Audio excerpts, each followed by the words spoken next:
What if waking up at 3 a.m. and lying there in the dark isn't something you need to fix? For most of human history, every single one of your ancestors woke up in the middle of the night. Not occasionally. Every night. It wasn't insomnia. It wasn't a malfunction.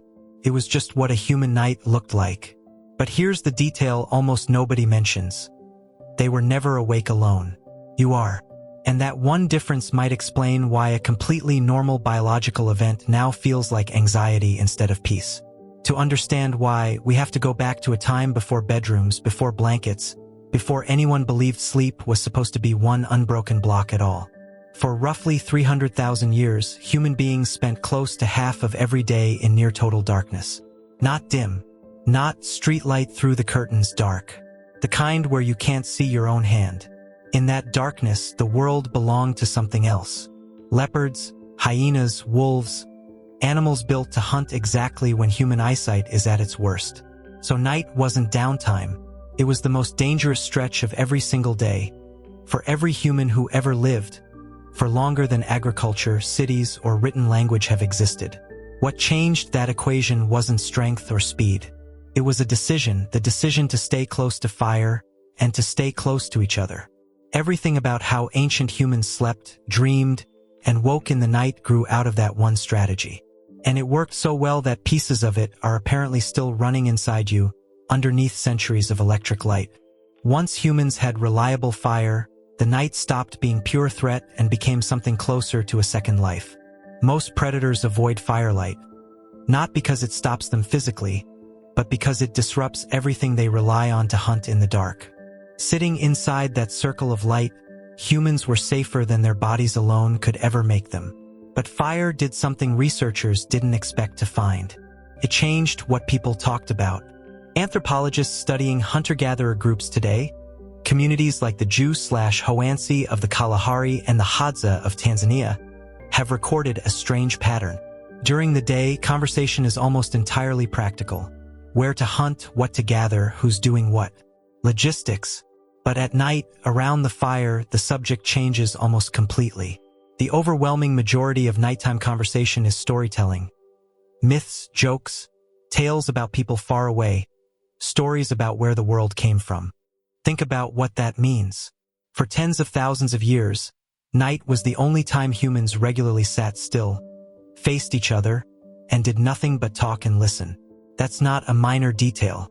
Some researchers argue this is where human culture itself was assembled. Piece by piece, fire by fire, night after night.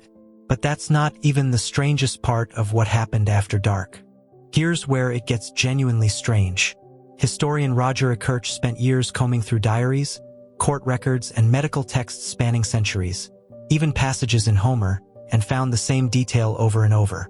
Before artificial light, people didn't sleep in one block. They slept in two. They'd go to bed a couple of hours after dark, sleep about 4 hours, then wake up naturally, calmly, not in a panic, and stay awake for an hour or two before drifting into a second sleep until morning. This wasn't rare. It was so normal that a French physician in the 1500s recommended it as an ideal time for couples to conceive, because people were relaxed and unhurried.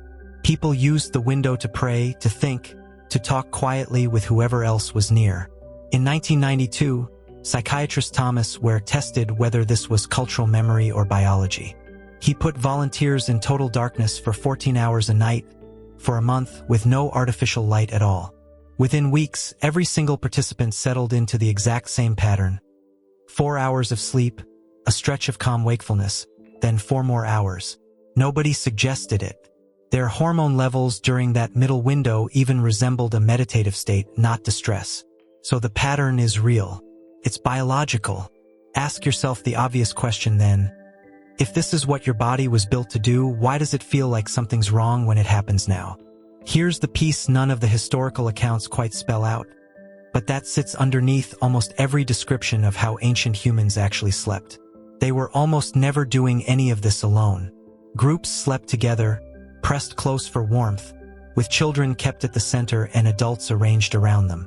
And because people naturally wake at different points in the night, some earlier, some later, a sleeping group wasn't silent. Someone was always stirring. Someone was tending the fire. Someone else might be talking quietly, or praying, or just lying there next to another awake body. The nighttime waking window wasn't just biologically normal. It was socially normal. It happened inside a small, breathing, half-awake community. Now picture the modern version. You wake at 3 a.m. The house is silent. Everyone else is asleep or somewhere else entirely. There's no fire to tend. No one stirring beside you. No ambient sense that this is just what nights do. Instead, there's a dark ceiling, a racing mind, and a phone that offers the appearance of company without any of the actual thing. The waking didn't change. The context around it did. You inherited a behavior built for a shared, half-lit room full of other people, and you're running it alone in silence for the first time in the history of the species. That's the real difference between ancient calm and modern anxiety at 3 a.m. It was never really about whether you're awake. It's about whether you're awake with anyone. This matters because most of us treat 3 a.m. wakefulness as a problem to be medicated or scrolled away, when the actual missing ingredient might just be presence, the sense of not being alone in it. That doesn't mean waking someone up at 3 a.m. is the answer. But it might mean the panic isn't really about the sleep at all. It's about waking into isolation your ancestors would barely have recognized. Next time it happens, try resisting the phone. Don't chase the silence with a screen that only sharpens the isolation. Just notice that this exact experience, awake, alert, thoughts moving clearly in the dark, was completely ordinary for almost everyone who ever lived before you. You're not glitching. You're running very old software in a room that no longer matches the environment it was built for. So the next time you wake up at 3 a.m., don't assume something's broken. Your body is doing exactly what it was built to do. It's just doing it in a world that forgot to leave the fire and the people in the room with you. If this changed how you think about your own sleep, it might be worth passing along to someone who needs to hear it too. Next time, we go back even further into what ancient humans actually believed happened to the mind while it slept.